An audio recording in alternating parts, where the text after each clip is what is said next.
اس لیے عبادت کے لائق بھی صرف وہی ہے۔ یہ پیشانی اس نے سب سے اوپر بنائی، یہ ماتھا اس نے سب سے اوپر بنایا۔ اس ماتھے کو سب سے اوپر بنانے کا مطلب یہ ہے کہ ہم نے تیرا سر، تیرے پیشانی، تیرا ماتھا، تیری جبین، تیرا یہ پیشانی، یہ ماتھا جو ہم نے سب سے اوپر بنایا ہے، اے میرے بندے اس کو سب سے اونچی ذات کے سامنے جھکانا، اور ہر کسی کے سامنے نہیں۔ لہذا اس پیشانی کو جب بھی جھکانا تو ایک رب کے سامنے جھکانا، ایک اللہ کے سامنے جھکانا، ایک رب العالمین کے سامنے جھکانا۔ یہاں سے ہم اندازہ لگائیں کہ وہ اس کے باوجود وہ سب کو دے رہا ہے، رب العالمین ہے۔ بارش بھی برساتا ہے تو سب کو دیتا ہے۔ ہم اور آپ کس کو کھلائیں گے؟ جرجیت صاحب کے بیٹے کی شادی ہو رہی ہے، جرجیت صاحب لسٹ بنائیں گے کس کس کو بلایا جائے۔ جو ہمارے ہمدرد ہیں، ہمارے رشتہ دار ہیں، لسٹ میں نام لکھیں گے، اور جو ہمارا برودی ہے اس کا نام سب سے پہلے کاٹ دیں گے، ہٹ وہ نہیں آئے گا۔ جرجیت صاحب کا برودی، جرجیت صاحب کا مخالف، جرجیت صاحب کا دشمن جرجیت صاحب کے دسترخوان پر ان کی شادی میں، ان کے بیٹے کی شادی میں نہیں آ سکتا ہے۔ جرجیت صاحب نے اپنا اور پرایا پن دکھا دیا۔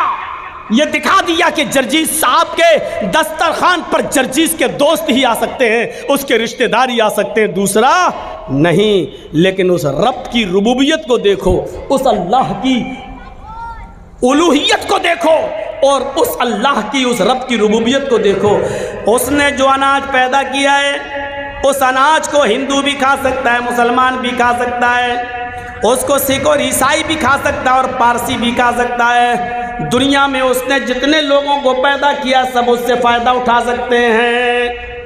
غور کرو، جو اس نے کھانا موسیٰ علیہ السلام کو دیا تو فرعون کو بھی اس نے بھوکا نہیں سونے دیا۔ اگر اس نے ابراہیم علیہ السلام کو نعمتوں سے نوازا تو نمرود کو بھی اس نے بھوکا نہیں مرنے دیا۔ محمد رسول اللہ صلی اللہ علیہ وسلم پر اگر غذائیں اتاری ہیں تو نبی کے دشمن ابو جہل اور ابو لہب کو بھی اس نے بھوکا نہیں سلایا ہے۔ کبھی ہم نے غور کیا ہے اللہ رب العالمین کے رب کی ربوبیت پر؟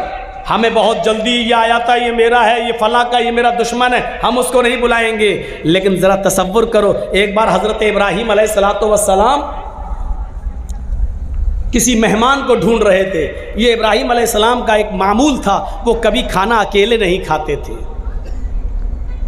وہ کھانا کبھی اکیلے نہیں کھاتے تھے، کسی نہ کسی کو پکڑ کر لاتے تھے اور اپنے دسترخوان پہ بٹھا کے اس کو کھانا کھلاتے تھے۔ ایک دن کوئی نہیں ملا تو ایک مجوسی سمجھتے ہیں، آگ کا پجاری، آگ کی عبادت کرنے والا، پارسی سمجھ لو، پارسی، آگ کو اپنا خدا ماننے والا، آگ کی عبادت کرنے والا مجوسی۔ وہ بوڑھا کہیں جا رہا تھا تو کہا بابا بھوکے ہو؟ کہا ہاں، چلو کھانا کھا لو۔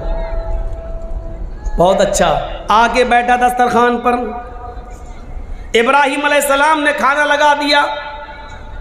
اس بوڑھے نے جیسی کھانے کا لقمہ اٹھایا اور منہ تک لے جانا چاہا، اس نے نام لیا، بسم النار، شروع کرتا ہوں آگ کے نام سے۔ آگ ہی کو وہ اپنا رب مانتا تھا، آگ کو ہی وہ اپنا معبود سمجھتا تھا، تو اس نے کیا کہا؟ بسم النار، میں شروع کرتا ہوں آگ کے نام سے۔ ابراہیم علیہ السلام نے ہاتھ پکڑا، اے بڈھے رکھ کھانا رکھ۔ اس نے رکھ دیا۔ کیا ہوا؟ کہا کہ بسم اللہ بولو، کہو کہ شروع کرتا ہوں اللہ کے نام سے۔ بڈھا بولا بھیا میں یہ تو نہیں بولوں گا، میرا خدا تو آگ ہے، میں تو آگ کے ہی نام سے کھاؤں گا۔ ابراہیم علیہ السلام نے کہا یہ کھانا، یہ نعمت میرے رب نے دی ہے، اس پر میرے رب کا نام لوگے؟ اس نے کہا ابراہیم بھوکا مر جانا گوارا ہے، تیرے رب کا نام لینا گوارا نہیں۔ ابراہیم علیہ السلام نے کہا اٹھ بھاگ، چلا گیا بڈھا، نہیں کھلایا۔ ابھی وہ 100 150 یا مشکل سے 200 قدم گیا ہوگا، اللہ نے جبرائیل کو بھیجا اور کہا جبرائیل ابراہیم سے کہو اس بڈھے کو بلا کر لاؤ اور دسترخوان پہ کھانا کھلاؤ، کھانا رب نے دیا ہے تم نے نہیں۔ ابراہیم علیہ السلام نے اس بوڑھے کو بلایا اور پکڑ کر لائے، آئے بزرگ ادھر آؤ، چلو کھانا کھا لو۔ اس نے کہا ابراہیم ابھی تو آپ نے بری طرح بھگایا اور آپ کہتے ہو کھا لو۔ فرمایا ہاں چلو کھا لو۔ دسترخوان پر بٹھایا، کہا دیکھو میں اپنے رب کا ہی نام لوں گا، بسم النار۔ فرمایا بابا تمہیں جس کا نام لینا ہو اس کا نام لے لو لیکن کھانا کھا لو۔ کہا ابراہیم اتنا کیسے بدل گئے ہو؟ فرمایا جب تم دسترخوان سے اٹھ کر گئے 200 قدم دور پہنچ گئے، میرے رب نے جبرائیل کو بھیج دیا، ایک فرشتے کو بھیجا، اور اس فرشتے نے آ کر مجھ سے کہا اے ابراہیم اس بوڑھے کی عمر تو 90 سال ہے، تم بتاؤ تمہاری عمر کتنی ہے؟ اس بوڑھے نے کہا 90 ہی سال ہے۔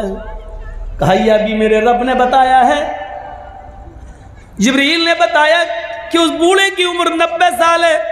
90 سال کی پوری زندگی اس نے کبھی میرا نام نہیں لیا۔ اے ابراہیم اس کے باوجود میں اس کو کھلاتا رہا، وہ تیرے دسترخوان پر ایک بار میرا نام نہیں لیا، تو نے اس کو بھگا دیا۔ یہ رب کی رحمت کو گوارا نہیں، یہ اس اللہ کی رحمت کو گوارا نہیں کہ کوئی بھوکا دسترخوان سے اٹھ جائے۔ اے بابا تم نے 90 سال سے میرے رب کا نام نہیں لیا لیکن پھر بھی اس نے تمہیں کھلایا، آج بھی اس نے دسترخوان سے بھوکا اٹھ جانا اس کو گوارا نہیں ہوا۔ اس نے مجھے بولا کہ بلا کر لاؤ اور کھلاؤ۔ اس بوڑھے کے آنکھوں میں آنسو آ گئے اور روتے ہوئے کہنے لگا اے ابراہیم اپنا ہاتھ بڑھاؤ، پہلے میرا رشتہ اس رب سے جوڑ دو جو اتنا مہربان ہے، جو 90 سال تک مجھے جس کا نام نہیں لیا اور پھر بھی کھلاتا اور پلاتا رہا، یہاں تک کہ آج بھی اس نے مجھے بھوکا دسترخوان سے اٹھنا گوارا نہیں کیا ہے، اور آج بھی اس نے آپ کے پاس فرشتے کو جبرائیل کو بھیج کر مجھے کھانا کھلانے کے لیے یہاں بھجوایا ہے۔ اے ابراہیم اب سب سے پہلے میرا رشتہ اس رب سے جوڑ دو تبھی ہم بعد میں کھانا کھائیں گے۔ اس بوڑھے نے اس رب سے رشتہ جوڑا اور اس کے بعد کھانا کھایا۔ تو میرے بھائیوں یہ ہے رب العالمین، وہ یہ نہیں دیکھتا ہے کہ میرے دسترخوان پر جو کھا رہا وہ میرا دشمن ہے۔ یقین مانیے اگر اللہ یہ سمجھنے لگے کہ یہ میرا دشمن ہے تو یقین مانیے پھر کسی کافر کو ایک گھونٹ پانی بھی پینے کا موقع نہ دے۔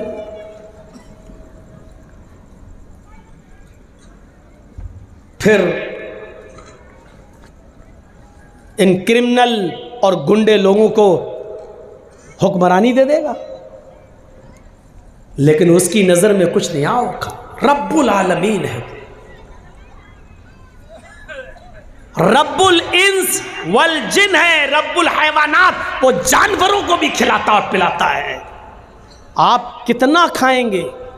2 روٹی، 3 روٹی، 4 روٹی، 5؟ کتنا کھائیں گے؟ بہت کم لوگ ایسے ہوتے ہیں جو، اب میں نام نہیں لوں گا، لیکن ایک جلسے میں نے ایک ایسے مولانا کو دیکھا ہے جو 1.5 کلو مچھلی کھا گیا، 1 کلو بکرے کا مٹن وہ بھی کھا لیا، اور آدھا کلو سلاد بھی کھا لیا۔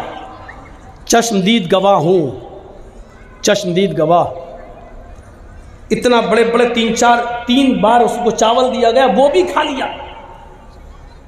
اور مذاق میں کھانا کھلانے والا جب اور دینے لگا لیجئے تو کہتا نہیں آج سفر لمبا ہے کر کے آیا ہوں، طبیعت میری ٹھیک نہیں، آج میں کچھ کم ہی کھاؤں گا۔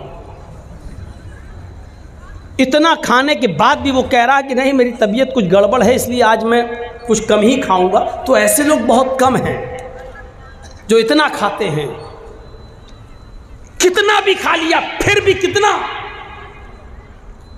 لیکن میرا رب تو وہ ہے جو سمندر میں چلنے اور ٹہلنے والی وہیل مچھلی جو بڑے بڑے جہازوں کو بھی الٹ دیتی ہے، بڑے بڑے جہازوں کو بھی پلٹ دیتی ہے، جو ایک دن میں 40 ٹن گوشت کھاتی ہے، 40 ٹن مچھلیاں، مردے اور یہ جو جانور ہیں حشرات الارض، جو زمین کے جانور اور سمندر میں پھرنے والے جانور جو منہ پھاڑتی ہو جتنے اس کے منہ میں آ جائیں، 40 ٹن کھاتی ایک دن میں، پر ڈے اس کی خوراک کتنی ہے؟ 40 ٹن۔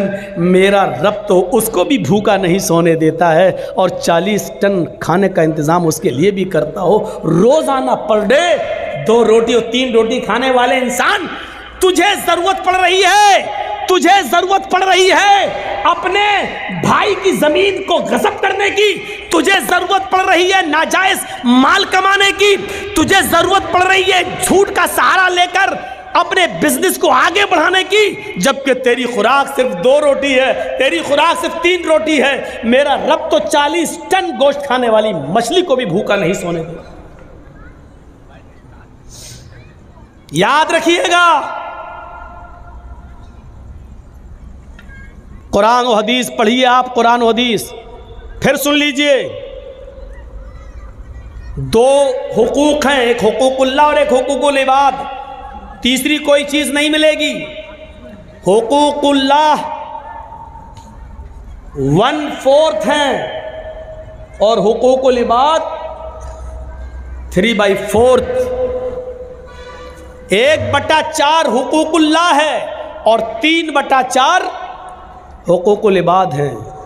حقوق اللہ 1/4 ہے، صرف چوتھائی۔